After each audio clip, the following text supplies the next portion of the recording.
বন্দুকধারীর হামলায় না ফেরার দেশে বাংলাদেশি বংশোদ্ভূত যুক্তরাষ্ট্রের নিউ ইয়র্ক পুলিশ কর্মকর্তা দিদারুল। কফিনে এলো তার নিথর মরদেহ।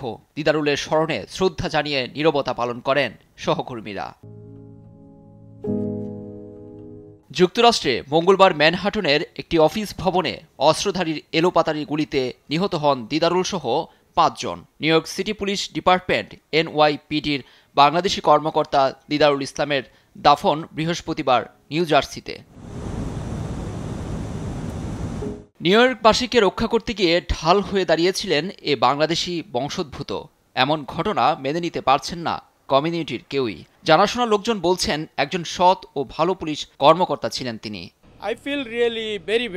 আমি ব্যক্তিগতভাবে ওনাকে চিনি। দুর্দান্ত ও দায়িত্ববান মানুষ। সবার মতো তিনিও নিজের সেরাটা দিয়ে কাজ করে গেছেন। তার চলে যাওয়া প্রতিটি কমিউনিটির জন্যই দুঃসংবাদ। আমি ব্যক্তিগতভাবে তাকে চিনি না, তবে নিউ ইয়র্ক পুলিশ আমাদের কমিউনিটিকে নিরাপদ রাখতে সবসময় সেবা দিয়ে যাচ্ছে।